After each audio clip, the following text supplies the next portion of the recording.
हर्षिता तोमर। आइए नजर डालते हैं मुख्य गतिविधियों की ओर। संकटग्राम के एक गरीब किसान रामलाल पिता जालम भिलाला निवासी सांकट तहसील अंजड जिला बड़वानी के खेत में आज से 5 साल पूर्व 7 इंदिरा सागर नहर निकली थी। जिस समय नहर निकली थी उस समय पर उन गरीब किसान के खेत में प्याज की फसल लगाई हुई थी एवं शुद्ध हवा ऑक्सीजन के लिए पेड़ भी लगाए गए थे, लेकिन नहर आने के कारण पूरी तरह से नहर अधिकारियों ने उसे नष्ट कर दिया और ना तो अभी तक नहर बनवाई गई है, ना ही गरीब किसान रामलाल पिता जालम भिलाला को मुआवजा दिया गया है। इसके गरीब किसान ने सरकार तक आवाज पहुंचाने के लिए हर संभव प्रयास किया, लेकिन अधिकारियों ने सरकार तक आवाज नहीं पहुंचने दी और उस गरीब किसान को आश्वासन देकर आपस में भेज दिया। इंदिरा सागर नहर के अधिकारियों द्वारा लापरवाही बरतने की घटना सामने आई है। गरीब किसान अधिकारियों पर पिछले कई वर्षों से चक्कर लगाते फिर रहे हैं, लेकिन अभी तक उनकी समस्याओं पर किसी ने भी ध्यान नहीं दिया है। गरीब किसान का कहना है कि या तो हमें मुआवजा दिया जाए या फिर सरकार दोबारा से हमारी जमीन हमें समतलीकरण करके वापस कर दिया जाए, ताकि हम अपनी फसल लगाकर अपना घर परिवार चला सके, क्योंकि जितनी भूमि पर कब्जा किया गया है उतनी भूमि में प्रतिवर्ष 50 से 60 हजार रुपए की नकदी फसल होती है। भैया, आप सरकार से क्या मांग करते हो? बस सरकार से हमारी यही मांग है कि या तो हमको इस ज़मीन का मुआवजा दिया जाए। जी हाँ। या इस जो 2016 के बाद से 17, 18, 19, 20, 21 5 साल की जो हमारी फसल यहाँ पे लगाते हैं, जो प्रतिवर्ष कम से कम 50,000 रुपये की फसल होती है, हाँ। उस हिसाब से 5 साल की फसल का मुआवजा दे और इस ज़मीन को वापस समतल वैसी की वैसी करके हमको कमा के खाने दे, या अगर यहाँ से नहर निकलती है तो हमें मुआवजा दिया जाए। बस ठीक है सर, हम मांग करेंगे तुम्हारी समस्या का। जी सर। आपका नाम? मेरा नाम चंदन वास्कले है। अच्छा, पिताजी का नाम? पिताजी का नाम दिलीप वास्कले। अच्छा भैया, क्या समस्या है तुम्हें नहर से?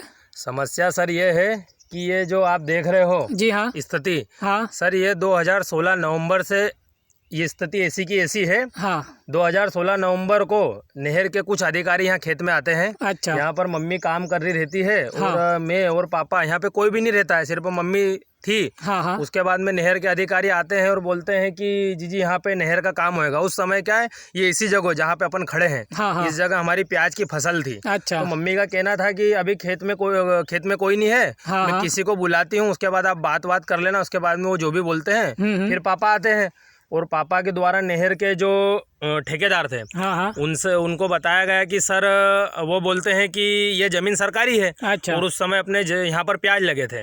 तो भाई पापा का कहना था कि मैं पटवारी को अभी फोन लगाता या बुलाता हूँ, जैसा भी जाके मिलता हूँ, तो इसका एक बार मैं सीमांकन करवा दूंगा। अगर ये जमीन यहाँ पर आपकी कभी सरकारी निकलती हो तो आप बिंदास यहाँ से कल से काम शुरू कर सकते हो। लेकिन उसके अपोजिट उल्टा जो ठेकेदार था उनने पापा को डराया और बोला पैर रख के कि ये अगर पत्थर तुम्हारे नाम पे निकल जाए तो मैं यहाँ पे खड़े खड़े तुमको मुआवजा दूंगा। क्योंकि पापा को उन्होंने ऐसे फटी वटी पेंट पहन के आए थे तो उन्होंने ऐसा समझा है कि यार ऐसा ही होएगा। उसके बाद में मेरे को इस चीज का पता चला, हमने पटवारी से संपर्क किया और उनको बुलाया, लेकिन ठेकेदार इतना वो था कि एक दिन भी नहीं रुका।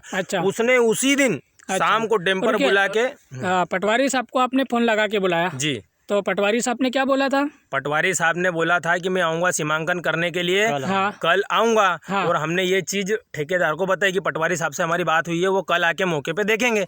लेकिन ठेकेदार सुनने को तैयार नहीं था। उन्होंने उसी दिन शाम को रातों रात प्याज पे पूरी मिट्टी डाल दी। यहाँ पे 4 वृक्ष थे अच्छे बड़े बड़े, वो अड़ रहे थे तो उनको काट दिए। और जो मेन आप देख रहे हो वो पाइप निकले, वहाँ पर पाइप से हमारा पूरा खेत में पानी जाता, तो उसके 3 पाइप इन्होंने फोड़ दिए। अच्छा। फिर दूसरे दिन पटवारी साहब आते हैं। अच्छा। और सीमांकन करते हुए आते हैं और फिर उसके बाद में वह हमारी जमीन देख रहे हो आप, यहाँ से करीबन 100 मीटर दूर निकलती है। अच्छा। उसके बाद में उस दिन से लगा के आज का दिन, मतलब 5 साल, आज तक हमने ठेकेदार का चेहरा नहीं देखा है। अच्छा। सिर्फ अधिकारी, शासकीय अधिकारी आते हैं और उनका कहना है कि ये ठेकेदार की गलती है। तो सर आप बताओ, हम ठेकेदार को कहाँ ढूंढेंगे? सही बात है, हम ठेकेदार को पहचानते नहीं है।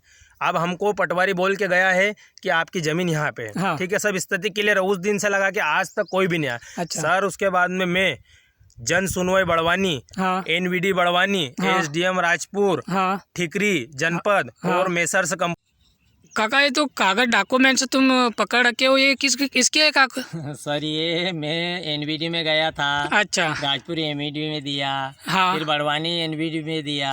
अच्छा। फिर उसके बाद में ये बोले कि तहसील कार्यालय जाओ, तहसील कार्यालय गया। हाँ। फिर एसडीएम ऑफिस राजपुर में भी दिया। अच्छा। फिर बोले कि जन सुनवाई में दो, अच्छा। तो जन सुनवाई में दिया, मतलब सब दूर सर ये कागज पत्रे दिए। अच्छा। और फिर ये कंपनी में बोला कि कंपनी में वहाँ से एनवीडी बढ़वाने से हमको दिया, बोले कि आप कंपनी में जाओ। अच्छा। तो मैं घुलौनिया कंपनी में गया 2-3 बार। हाँ। तो वहाँ से मुझे ये 38,000 रुपये का प्याज की फसल की 1 साल की वो फसल की जो नुकसानी करी थी। हाँ, हाँ। उसका मुआवजा 38,000 दिया आज तक। अच्छा, और बाकी का मुआवजा नहीं दे रहे? बाकी का मुआवजा क्या सर, वो भी ठेकेदार द्वारा डरा धमका के, अपन क्या समझे अनपढ़ आदमी जी। उन्होंने जबरदस्ती हम हाथ पैर जोड़े, उसके बाद में उन्होंने 1 दिन में मटेरियल डाल के फसल को सब बर्बाद कर दी सर। ठीक है काका, हम मीडिया के माध्यम से सरकार तक आवाज़ पहुंचाएंगे जी सर, ताकि तुम्हारा जो भी नुकसान हुआ है, जो भी तुम्हारा मुआवजा बन रहा है, वो दिलवाने की भरपूर हम कोशिश मीडिया के माध्यम से करेंगे। जी सर जी।